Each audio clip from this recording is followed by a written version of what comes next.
Shalom,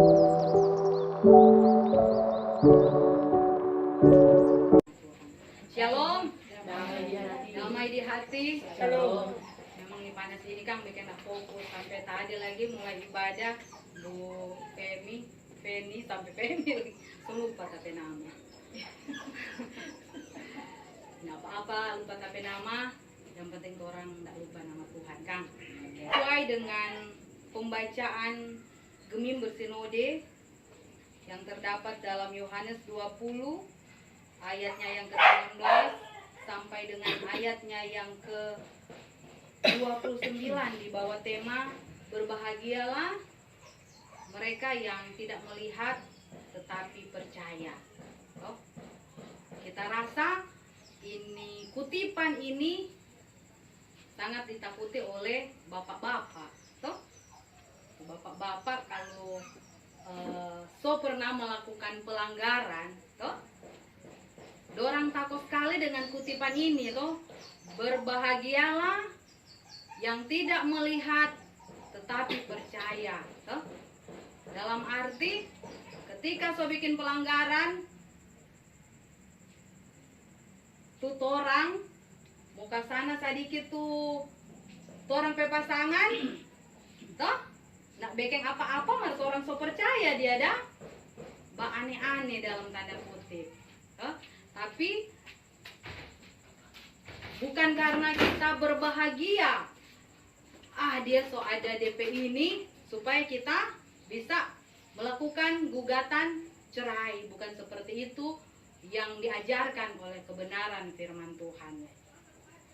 Jadi kalau ini ibadah kolom, mungkin ayat ini yang paling ditakut bapak-bapak, toh. Kutipan ini paling ditakut oleh bapak-bapak karena berbahagialah mereka yang tidak percaya tapi melihat. Untuk kasus yang tadi saya bilang, toh, tapi untuk kasus lewat iman percaya kita, saya rasa juga bapak-bapak setuju dengan kutipan ayat tersebut. Berbahagialah mereka yang tidak melihat tetapi percaya. Sesuai dengan pembacaan, sesuai dengan teks pembacaan dalam Yohanes 20 menerangkan kepada kita bahwa pada hari Minggu Paskah, hari kebangkitan Yesus, maka Tuhan Yesus menampakkan diri kepada Maria Magdalena. Kemudian pada pagi hari dan kepada murid-muridnya pada malam hari. Jadi Tuhan ada menampakkan diri pagi hari Pak Maria Magdalena, kemudian DP malam dia menampakkan Pak DP murid yang so ketakutan, toh, yang so ketakutan dorang, aduh Tuhan, ini dorang pe guru so mati, so sambunyi dorang so tutup pintu rapat-rapat, aduh Tuhan, orang kenal Pak orang nih, dia bayangkan tuh laki-laki Kang, sampai dengan tuh pendeta siapa bilang, pendeta Wenas bilang toh, laki-laki panako DP nyali, toh. Tuh perempuan yang luar biasa, tadi lihat sampai Bu Kordi diakonia sampai tatawa tuh dia, toh. Jadi berbahagialah tuh orang perempuan, Tuhan ada kasih kepercayaan yaitu pemberani. Bayangkan itu laki-laki di saat itu dorang coba kunci, tako ini orang-orang yang ada di saat itu, toh, orang-orang Yahudi, dorang mau serang, dorang mau jatuhi hukuman seperti itu, mungkin karena orang tahu ini murid-murid dari Yesus, toh, seperti itu. Dan saat itu yang orang Kristen saat itu sebenarnya kata itu Kristen itu sebenarnya itu hanya kata ejekan pada saat itu, kata ejekan dari bangsa Romawi kepada orang yang mengikuti Kristus sampai orang mau bilang itu Kristen, toh. Dan akhirnya sampai sekarang itu orang disebut orang Kristen, sebenarnya itu bermula dari kata-kata ejekan dari bangsa Romawi tadi. Jadi karena ketakutan dari murid-murid Tuhan yang notabene paling banyak laki-laki, orang sampai kunci tuh pintu rapat-rapat karena orang tahu orang ini orang so tahu tong pe muka hari-hari dah ikut-ikut Tuhan Yesus, berani orang dapat flaut orang ini, tak? Seperti itu. Dan penampakan Yesus atau orang kenal dengan istilah Kristofani toh. Siapa itu ada pak anak yang nama Kristofani dan toh. Dalam arti apa ya? Penampakan secara fisik, toh? Penampakan secara fisik atau Kristofani dan toh seperti itu. Jadi saat itu berbahagialah si Maria Magdalena yang mengalami Kristofani atau melihat Tuhan Yesus secara fisik pada pagi hari. Kemudian pada malam hari Tuhan menampakkan kepada murid-muridnya, toh seperti itu. Tapi sayangnya di situ Thomas yang tidak ada, toh. Ketika ada baca cerita, Thomas bilang kita tidak percaya, toh, karena Thomas waktu saat itu dia belum mengalami Kristofani, tidak melihat Tuhan secara fisik, toh. Ya kita tidak percaya kalau itu kita mau apa, kita dia bilang kamu kasih masuk tapi jari di lambung kalau betul-betul Tuhan ada dan seperti itu dan ternyata penampakan Yesus pada Maria Magdalena maupun pada murid-murid memiliki beberapa arti penting buat iman percaya orang iman percaya toh. Pertama, Yesus menegaskan damai sejahtera sebagai manfaat dari kematian dan kebangkitan bagi mereka. Toh? Ada kabar sukacita, toh? Yang dorang so tahu ini dorang berpikir bahwa Tuhan so mau mati, so nya nak mau hidup, toh? Betul ndak ini dia ada bilang aku akan mati pada hari ketiga akan bangkit? Betul ndak? Ternyata itu apa yang dinubuatkan dari perjanjian lama, toh, itu yang digenapi. Dan itu adalah kabar sukacita sebagai iman percaya orang Kristen. Bagaimana kalau Tuhan nak bangkit, toh? Apa yang mau bilang? Toh hari-hari tuh orang bahotbah, hei bertobatlah. Paling orang tuh bilang mau bertobat, mau percaya apa siapa? Sedangkan Tuhan nak bangkit.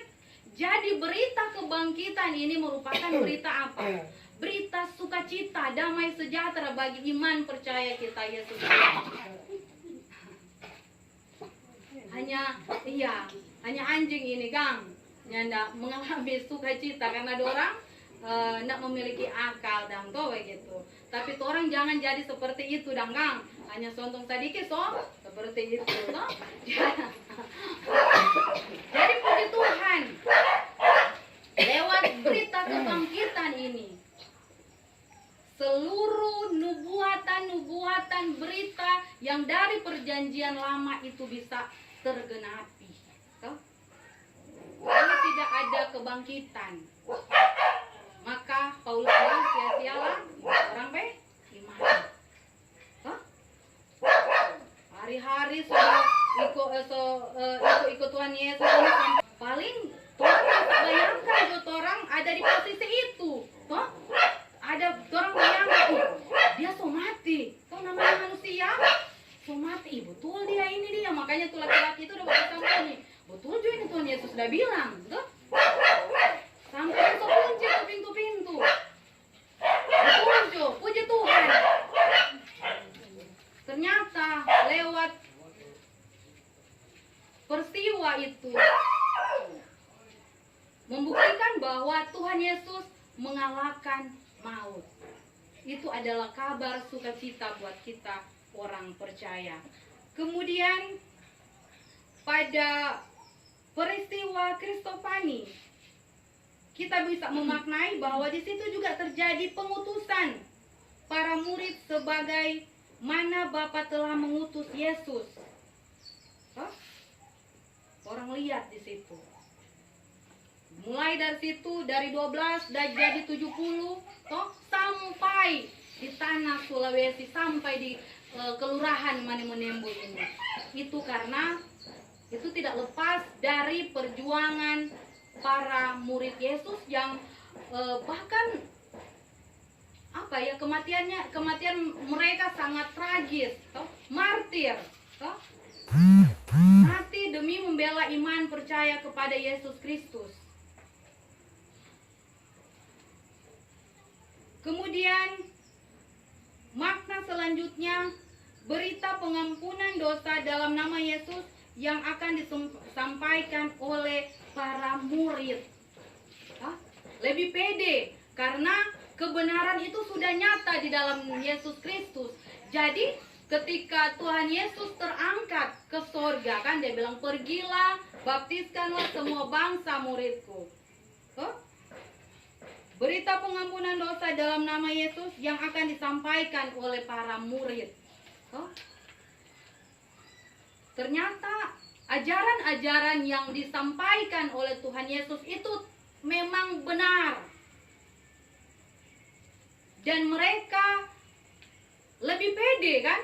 Kalau orang ada DP bukti dan menyampaikan itu ke umum, orang lebih percaya karena pendapat atau berita yang kita sampaikan itu ada dia punya kebenaran secara fakta, secara bukti-bukti juga ada, kan? Bahwa kematian Yesus Kristus itu untuk menebus akan dosa saya dan saudara.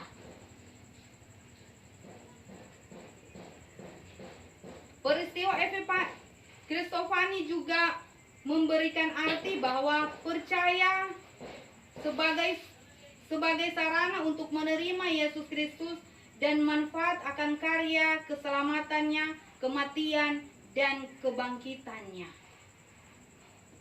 Jadi lewat Kristofani kita percaya bahwa betul-betul Kristus ini telah mengalahkan maut, bukan kaleng-kaleng, bukan hanya leo-leo, bukan hanya wangango. Orang kalau bilang betul bahwa kita harus percaya karena secara sejarah juga membuktikan seperti itu. Sains juga, ilmu pengetahuan membuktikan seperti itu, bahwa betul-betul Tuhan Yesus itu mati dan pada hari ketiga bangkit seperti yang telah dinubuatkan oleh nabi-nabi sebelumnya.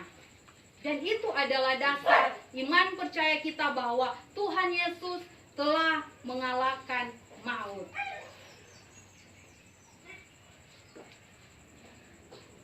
Dan saat itu juga ada salah satu murid Yesus, yaitu Thomas, yang tidak hadir dalam peristiwa Kristofani di hari Paskah itu, dan dia tidak karena dia tidak mengalami Kristofani yang saya bilang melihat Tuhan Yesus secara fisik, jadi dia nyandak percaya dan seperti itu. Dan ketika pada hari ke-8, pada saat murid-murid berkumpul, maka Tuhan Yesus hadirkan di situ. Tuhan Yesus kasih lihat Pak Thomas, nih Thomas, ini kita pe bekas paku, ini kita pe lambung, toh ada ini dan Thomas dari situ ketika dia mengalami Kristofani, dia baru percaya, melihat Tuhan Yesus secara fisik, dia baru percaya. Toh kadang iman seperti Thomas saat itu yang belum melihat, dia hanya nak mempercaya kalau belum melihat. Itu juga terjadi dalam kehidupan kita, kan? Hanya ada di sini. Kadang juga saya pribadi seperti itu. Kita waktu dokter medis bilang, Bu, ibu so infertil, dalam arti so mandul, kan? Karena ini sel telur ini indung telur ini hanya bisa menghasilkan 2%. Itu sel telur yang sangat kecil, kemungkinan itu matang dan dibuahi. Terus kita tidak sengaja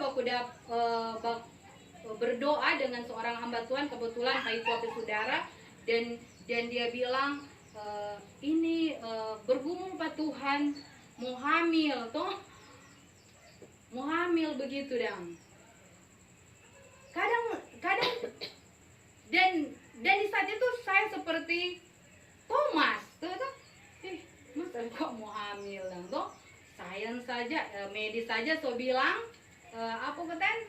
so nyandak mau bagaimana nih dia dong, mau pakai itu inseminasi saja bayi tabung, mau ambil sel telur dari mana lagi gitu. Karena orang memandang Tuhan itu terbatas dan seperti itu. Suatu ketika, itulah ketika orang bergaul di komunitas yang sehat secara rohani, kan? Pasti kita akan mendapat super dukungan dari sesama kita itu yang tulus.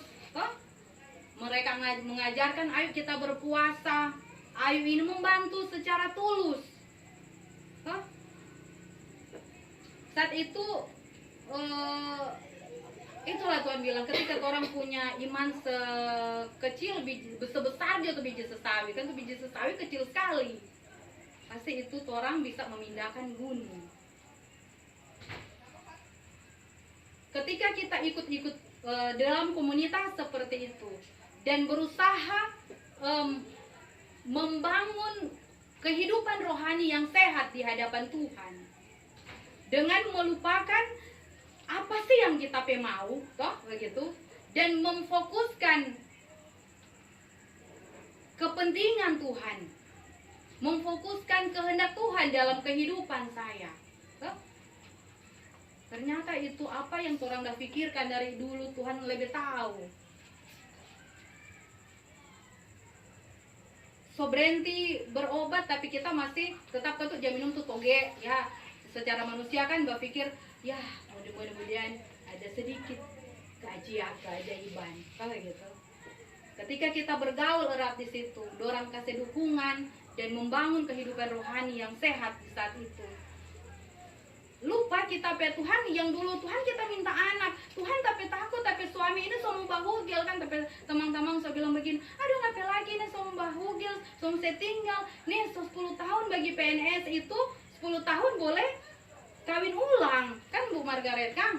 Ketika tidak ada keturunan, boleh. Aduh Tuhan bagaimana ini Tuhan? Dan tanda-tanda itu sudah ada.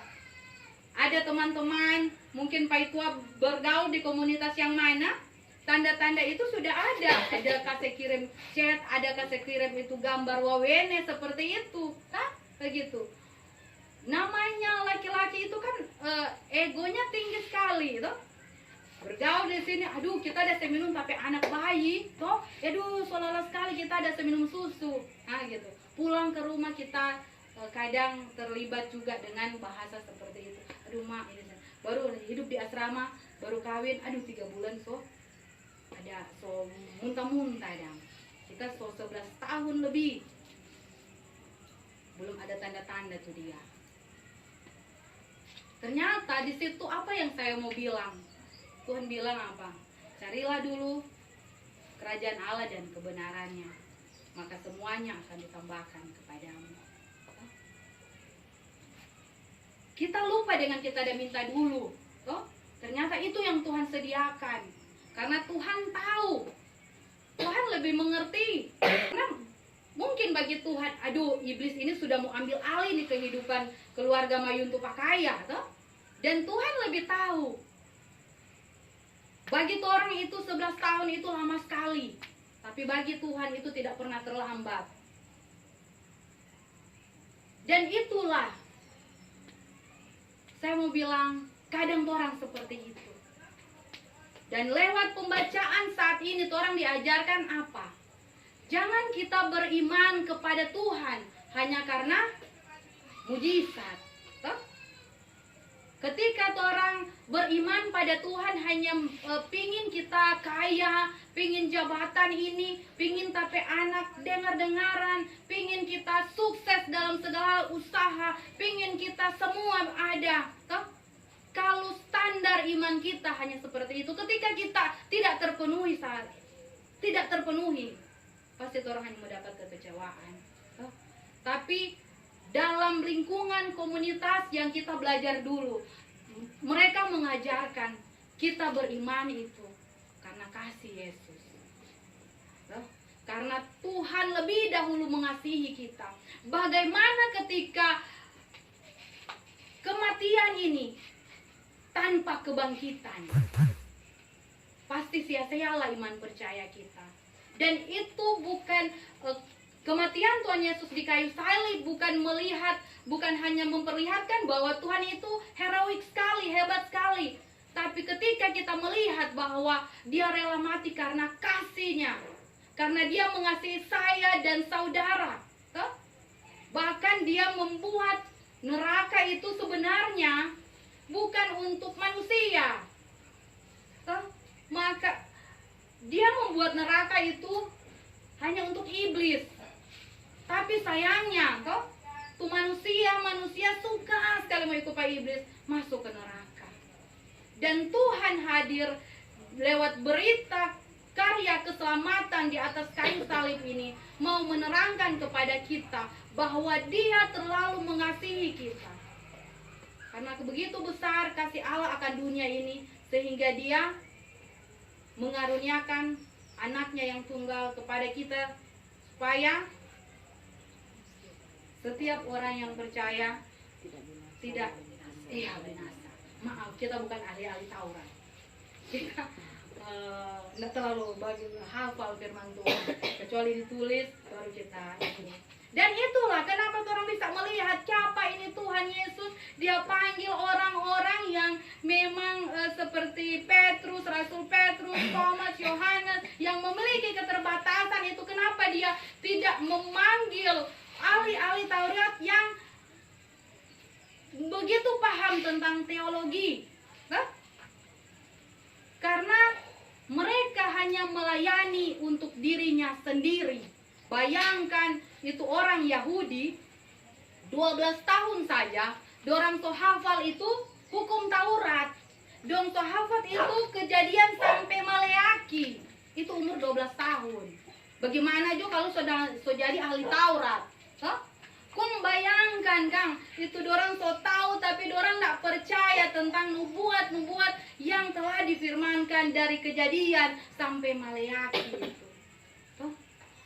Dorang hanya menganggap bahwa Mesias yang akan datang itu seperti Daud, raja. Bukan ini Yesus yang anak tukang kayu. Mari kita bersama-sama merenungi. Mengapa Tuhan lebih memilih orang-orang yang tidak diperhitungkan oleh dunia, oleh lingkungan? Tapi Dia lebih memilih orang-orang seperti itu. Dia tidak memilih ahli-ahli Taurat yang tahu hafal di luar kepala ini apa kitab firman Tuhan. Karena dorang merasa paling benar, merasa bahwa dorang so paling suci karena so betul tiap hari tinggal di bait Allah, so melayani Tuhan. Padahal mari kita melihat apa yang dorang lakukan itu.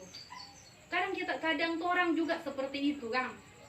Kita pernah di posisi seperti itu. Orang menganggap bahwa orang so betul ini kita ini dah lakukan ini pelayanan ini so betul. Dan mungkin di saat ini ada Sesrita juga yang tahu notabene kehidupan keluarga saya di asrama. Bukan saya mau menceritakan aib keluarga. Saya hanya mau mengatakan di sini bahwa dalam kehidupan orang percaya itu tidak lepas dari namanya pergumulan. Memang beda-beda versi. Saya pergumulan A, Ibu Kansil pergumulan B, yang notabene Tuhan mau orang berproses dalam setiap pergumulan itu. Saya pernah di posisi seperti itu, yang melayani yang sampai mau pulang itu sejam 2. Mau melayani sampai itu 1 hari 24 jam itu hanya 3 jam dah tidur. Mau melayani bahkan kita suami ke Bandung karena dia seorang atlet dan kita hanya di tempat pelayanan.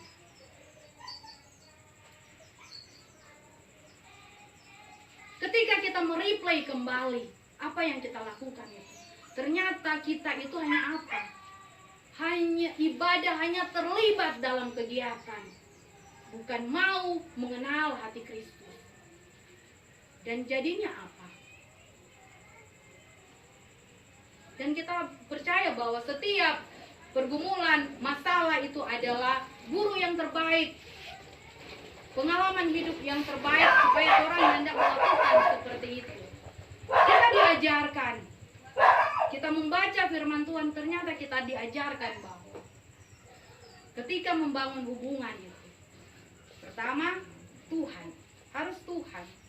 Kemudian pasangan hidup, ketiga anak, teman, ini orang ketiga, anak, teman, kemudian yang namanya pelayanan dan pekerjaan.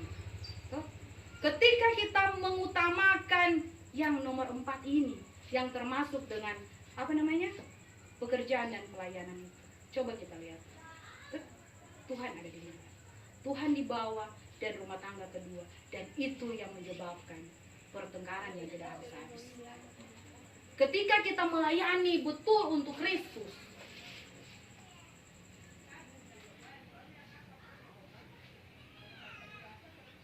dalam arti Tuhan hanya bilang begini, hei, ingat kok Pak kita tahu ini sibuk, ingat kok Pak kita.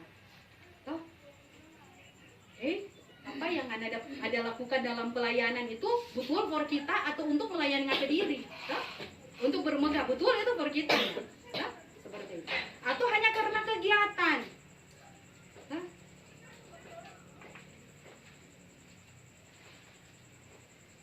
Hei, ngana ada ini betul enggak ngana ada bikin ini ngana pelaki ini kan kadang orang solala toh mana ini cari dia sendiri betul itu kah ngana lagi ngapa kita ingat enggak itu perkawinan Kristen seperti apa? Kasihilah suamimu, tunduklah kepada suamimu, toh begitu, betul enggak? Dalam pelayanan, pekerjaan, kita melakukan banyak pelanggaran yang tidak Tuhan suka. Tuhan hanya bilang, betul nggak itu? Tuhan tahu tuh orang sibuk. Tuhan tahu saya dan saudara-saudara sibuk. Tuhan hanya mau bilang, ingat nggak pakai tangan? Betul nggak pelayanan itu untuk kita? Atau untuk semua? Orang ingat bahwa Lucifer pun itu adalah pemimpin pujian yang paling hebat. Orang ini nyanda ada orang ini kalah hanya mungkin 0, sekian persen dibandingkan Lucifer. Tapi apa berkenan enggak buat Tuhan di akhir hidupnya? Ketika pelayanan itu diawali dengan kesombongan. Ketika pelayanan itu, ketika kejahatan itu dibungkus rapi dalam pelayanan.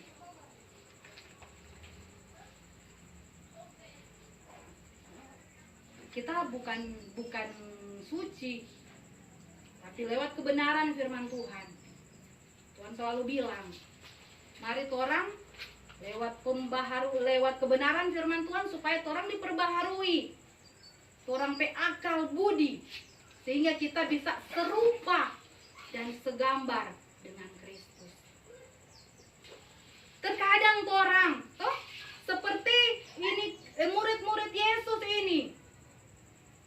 Dalam pergumulan kehidupan orang, terkadang orang mengunci pintu rapat-rapat. Terkadang orang tak membuka hati. Orang takut ketika sebagian salah. Orang tak bisa pungkiri, kadang juga saya seperti itu. Tapi Tuhan mau orang merendahkan diri dan yuk kita minta maaf. Yuk, bukan hanya minta maaf, toh, tapi harus ada apa di situ? Harus ada memperbaiki segala sesuatu yang rusak. Apa artinya kata maaf? Toh? Ketika tidak disertai dengan niat untuk memperbaiki, toh, memang ada hubungan. Toh? Coba orang suami istri dari baklae,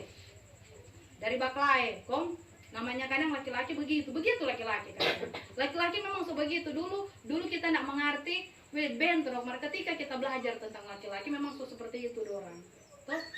Dorang lebih mengutamakan logika sementara orang perempuan perasaan dan orang berharap si laki-laki itu akan merespon seperti orang perempuan secara berespon. Kita lupa bahwa Tuhan menciptakan ini laki-laki.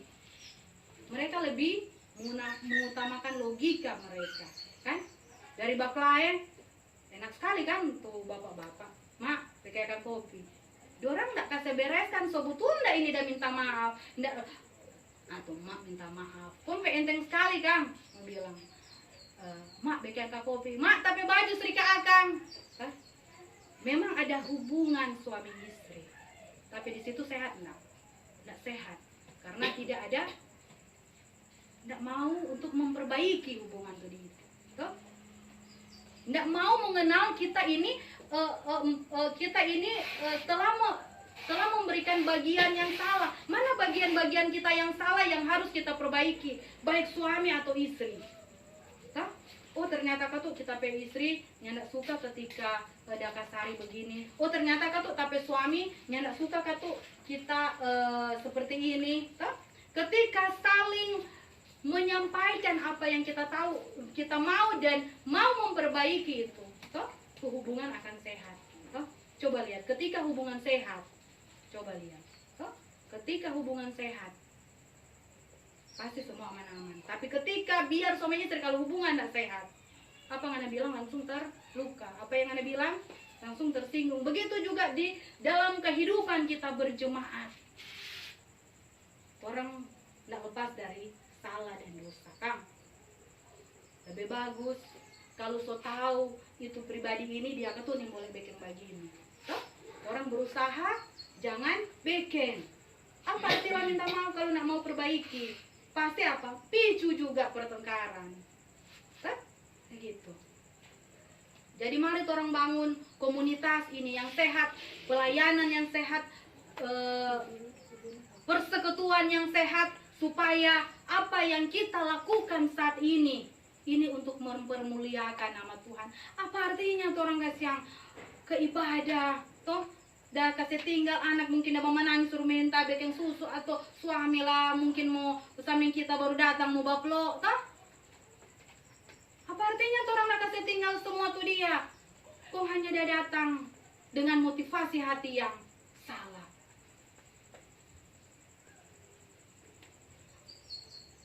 Mari orang sama-sama, baik saya dan ibu-ibu Tuhan, datang di hadirat Tuhan dengan motivasi hati yang benar.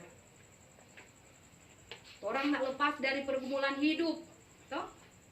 Tapi sesuai dengan Ibrani 11 ayat 1 ini kita ingat, toh? Tentang iman. Iman dasar dari segala sesuatu dan bukti dari segala sesuatu, apa yang tidak pernah kita lihat dan apa yang tidak pernah kita dengar. Kita percaya bahwa ketika kita mengandalkan Tuhan, ada jaminan buat kehidupan saya dan saudara. Semuanya akan baik-baik saja. Tuhan tidak pernah merancangkan damai, Tuhan tidak pernah merancangkan kecelakaan, tapi dia merancangkan damai sejahtera. Dan Tuhan lebih tahu, toh? Saya saja terbatas, Bu Feni juga terbatas, Oma terbatas. Asli tahu ketika mau minta tolong Pak Viani yang kecil, mau tahu mana tuh beban yang Viani mau bawa, bisa bawa tuh beban. Mungkin HP bisa. Nggak mungkin saya dan Bu Feni yang terbatas ini mau suruh mau suruh angkat tong ini Pak Viani. Asik kita dan Bu Feni ini orang yang terbatas, tahu beban mana yang bisa dipegang, dipikul oleh Viani yang anak kecil baru berapa tahun ini, toh? Apalagi Tuhan yang maha adil dan tidak terbatas. Ketika dia mengizinkan pergumulan hidup, tentang masalah ekonomi, anak-anak, semua, percayalah, kita semua adalah orang pilihan Tuhan yang Tuhan tahu beban itu orang sanggup untuk pikul. Dan percayalah, itu adalah proses dari Tuhan untuk membentuk kedewasaan dari kita umat percaya, dan Tuhan tidak pernah meninggalkan kita. Berbahagialah mereka yang tidak percaya, tidak melihat tapi percaya. Hah? Tuhan dah lihat, Tuhan tahu tuh, siapa itu? Thomas, ketika dia lihat, baru dia rasa senang, Kang. Tuhan bilang, lebih berbahagia Mereka yang tidak melihat tapi percaya. Hah? Dan membuktikan bahwa apa di situ? Lihat orang-orang Farisi yang tahu tapi orangnya anak percaya. Dan lebih termulia, lebih berbahagia bagi setiap pribadi yang belum melihat tapi percaya. Berbahagialah kita semua yang percaya bahwa pergumulan yang kita alami saat ini pasti ada dalam rancangan Tuhan, ada dalam penyertaan Tuhan, dan pasti akan indah pada waktunya. Tuhan memberkati kita semua. Amin.